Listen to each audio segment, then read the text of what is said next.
حضرت عبداللہ بن عمر رضی اللہ عنہ سے روایت ہے کہ رسول اللہ صلی اللہ علیہ وسلم نے ارشاد فرمایا کہ اللہ کے ایک نیک بندے نے یہ دعا پڑھی اور اس کا ثواب لکھنا فرشتوں پر دشوار ہو گیا کہ کیسے لکھیں، اور اللہ تعالیٰ جانتے ہوئے بھی فرشتوں سے سوال کرتے ہیں کہ میرے اس بندے نے ایسا کیا پڑھا کہ اس کا ثواب لکھنا تم پر دشوار ہو گیا ہے۔ تو فرشتے عرض کرتے ہیں کہ اے اللہ، آپ کے اس بندے نے اس دعا کو پڑھا، یا رب لک الحمد کما ینبغی لجلال وجہک وعظیم سلطانک، تو اس کا ثواب لکھنا مجھ پر دشوار ہو گیا ہے۔ تو اللہ تعالیٰ فرماتے ہیں، اللہ تعالیٰ فرشتوں سے کہتے ہیں کہ میرے اس بندے نے جس طرح سے یہ دعا کو پڑھا ہے اسی طرح سے فی الحال آپ لکھ دو، جب یہ بندہ میرے پاس آئے گا،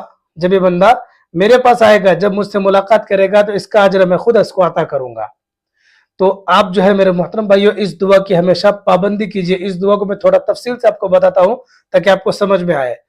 یا ربی لک الحمد کما ینبغی لجلال وجہک وعظیم سلطانک، مختصر سی دعا ہے۔ اس دعا کی آپ ہمیشہ پابندی کرنا، اس دعا کی ہمیشہ پابندی کرنے سے اللہ آپ سے راضی ہو جائے گا، اور ایک خاص بات، آپ روزانہ فجر کی نماز کے بعد 3 کام ضرور کرنا۔ آپ نماز پڑھ لو، نماز پڑھنے کے بعد سب سے پہلا کام آپ جو ہے لا حول ولا قوت الا باللہ کی ایک تسبیح پڑھنا۔ اس سے کیا ہوگا کہ آپ دن بھر جو ہے گناہوں سے انشاءاللہ اللہ تعالیٰ آپ کو محفوظ رکھے گا، اللہ تعالیٰ آپ کے رزق میں برکت عطا فرمائے گا، آپ کو رزق حلال سے نوازے گا اور بے تحاشا رزق عطا فرمائے گا۔ آپ جتنا آپ کو گمان نہیں ہوگا اتنا اس سے زیادہ آپ کو رزق اللہ تعالیٰ عطا کرے گا، لا حول ولا قوت الا باللہ کی۔ اور اس تسبیح کو روزانہ فجر کی نماز کے بعد 100 مرتبہ پڑھنے سے انشاءاللہ شیاطین سے بھی آپ محفوظ رہو گے، کوئی بھی جنات آپ پر حملہ نہیں کر پائے گا، شیطان کی شرارتوں سے آپ محفوظ رہو گے۔ دوسرا کام، آپ اعوذ باللہ من عذاب القبر، دنیا کے اندر رہ کر ہمیں اللہ سے جو ہے کیا مانگنی ہے؟ عذاب قبر سے نجات مانگنی ہے۔ تو اللہ کے نبی رسول اللہ صلی اللہ علیہ وسلم نے دنیا کے اندر رہ کر ہمیں قبر کے عذاب سے نجات کیسے ملے، اللہ کے نبی رسول اللہ صلی اللہ علیہ وسلم نے اس دعا کو بتایا، مختصر سی دعا، اعوذ باللہ من عذاب القبر۔ تو فجر کی نماز کے بعد آپ 100 مرتبہ اس دعا کو بھی پڑھو گے۔ نمبر 3، 2 ہو گیا، لا حول ولا قوت الا باللہ ایک تسبیح، نمبر 2 اعوذ باللہ من عذاب القبر۔ اب نمبر 3، لا الہ الا انت سبحانک انی کنت من الظالمین۔ یہ آیت کریمہ ہے، اس کے تو بہت سارے فائدے ہیں، اس کے فائدے انشاءاللہ میں آپ کو اور باقی ویڈیو کے اندر بتاؤں گا۔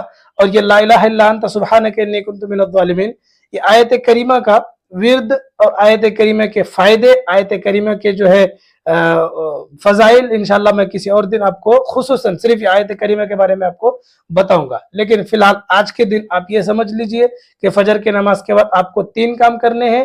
نمبر 1، لا حول ولا قوت الا باللہ کی ایک تسبیح، نمبر 2، اعوذ باللہ من عذاب القبر ایک تسبیح، نمبر 3، آیت کریمہ کی ایک تسبیح۔ تو جو شخص بھی فجر کی نماز کے بعد یہ 3 کام اگر کر لے گا، اللہ تعالیٰ دنیا کے اندر جو ہے اپنے سوا کسی کا محتاج نہیں کرے گا اس کو، اور اس کے اندر ایسی کوئی بیماری نہیں آئے گی جو لا علاج ہے۔ لا علاج بیماریوں سے اللہ اس کو حفاظت پہ رکھے گا، اللہ محفوظ کرے گا، اس کو ایسی کوئی پریشانی نہیں آئے گی کہ اس پریشانی کے اندر وہ الجھ جائے، ایسی کوئی پریشانی نہیں آئے گی۔ تو تمام پریشانیوں سے آپ محفوظ رہو گے، لا علاج بیماریوں سے محفوظ رہو گے، جنات و شیاطین سے محفوظ رہو گے اگر آپ فجر کی نماز کے بعد یہ 3 کام کرتے ہیں تو۔ اور میں نے آپ کو جو دعا بتائی ہے اس کی کوئی پابندی نہیں ہے، کبھی بھی پڑھو اور ہمیشہ پڑھتے رہو، یا ربی لک الحمد کما ینبغی لجلال وجہک وعظیم سلطانک۔